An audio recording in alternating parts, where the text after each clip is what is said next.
जितने भी हमारे पिता तुल्य परेश तुल्य यहाँ उपस्थित हैं, सबको मेरा हाथ जोड़कर सादर प्रणाम है।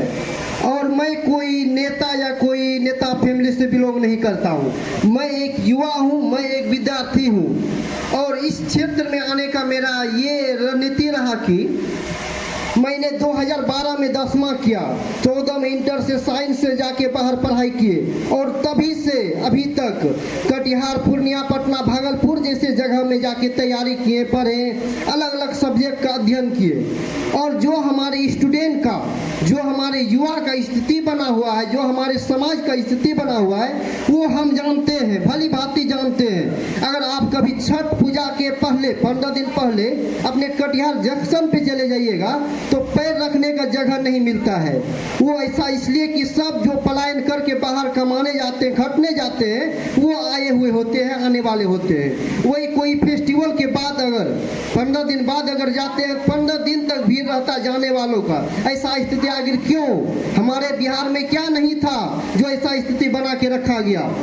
ऐसा क्यों बना गया? अगर हम लोग इतना पढ़ के जाके जो कि 10,000 20,000 का नौकरी करेंगे और जो कि सिस्टम हमारी इतना सेल ले रहा है, वो क्या कर रहा है? तो उसके लड़ने के लिए कोई ना कोई एक ऐसा युवा चाहिए, ऐसा लीडर चाहिए जो अपनी बातों को रख सके, अपने युवाओं की परेशानियों को रख सके।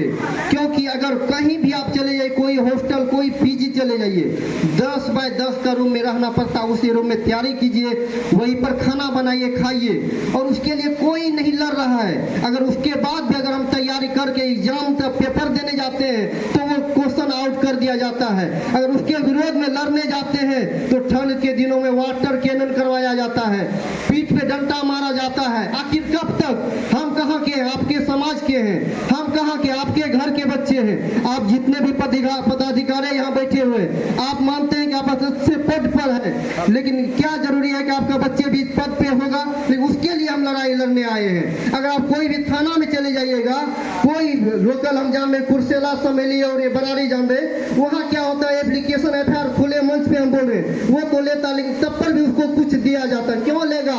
अगर उसको सैलरी मिल रहा है तो क्यों लेगा? सैलरी कहाँ से आती है?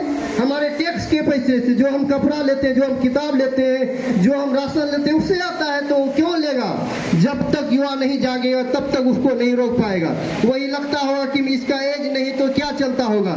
मैंने कुछ दिन न्यूज चैनल में काम किया और एक होता है KYP, कौशल युवा प्रोग्राम, वहाँ का हम काउंसलर हैं, वहाँ अपना सेंटर 2 अभी सेंटर चल रही है।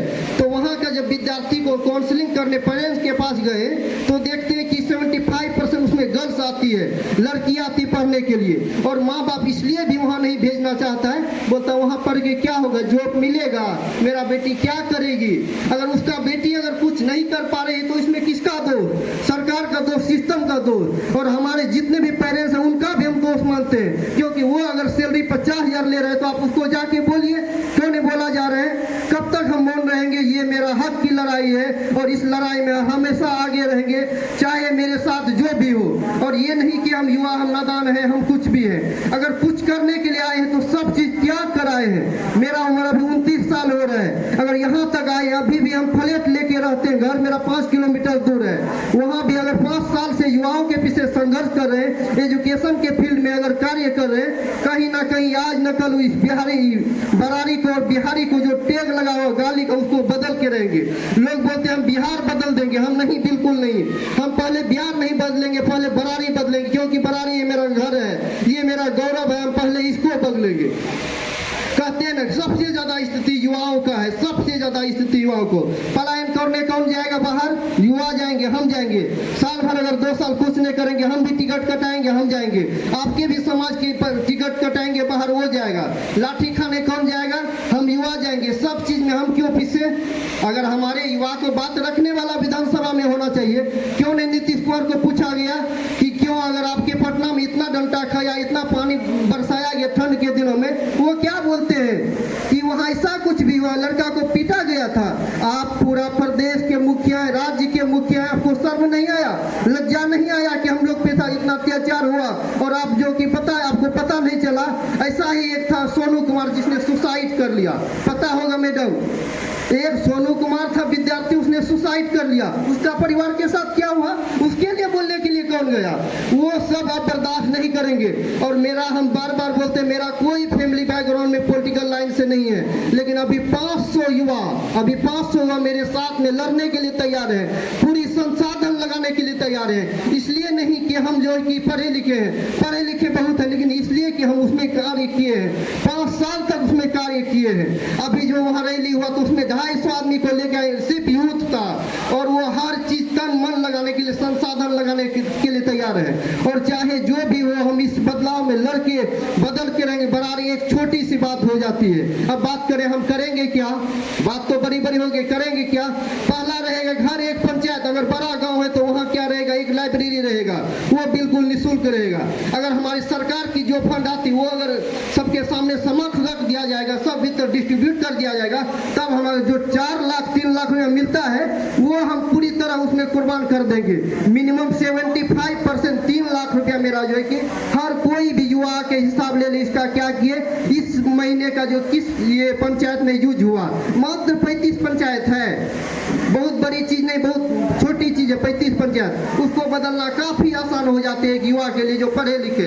हम लोग 15 साल तक बाहर में रह के पढ़ाई किए और इतना नहीं कर पाएंगे क्या? बहुत आसानी से करेंगे। पहला लाइब्रेरी रहेगा, दूसरा रहे किसानों के लिए एक ये रहेगा, स्टोर रूम रहेगा जहाँ की अपना अनाज रख सके। तीसरा में क्या रहेगा, एक कोल्ड फैक्ट्री रहना चाहिए हरिये में, जो नकदी फसल वैसा सब्जी वगैरह वहाँ स्टोर किया जाए। और जो पेंशन की बात है वो तो होनी चाहिए, चाहे हम लोग को जितना ये हो, मिनिमम 2000। जब हमारे बच्चे युवा खुश रहेंगे, बुजुर्ग खुश रहेंगे, तो हमेशा जो है बरारी जो है कि तरक्की करेगा। और मेरा लास्ट में यही कहना चाहूँगा कि ना कोई वृद्धालय हो, ना किसी चौराहे पर बचपन लाचार नजर आए। चलो मिलकर ऐसा बिहार बनाए, ऐसा बरारी बनाए जहाँ सिर्फ प्यार ही प्यार नजर आए, जहाँ सिर्फ प्यार ही प्यार न बनाए।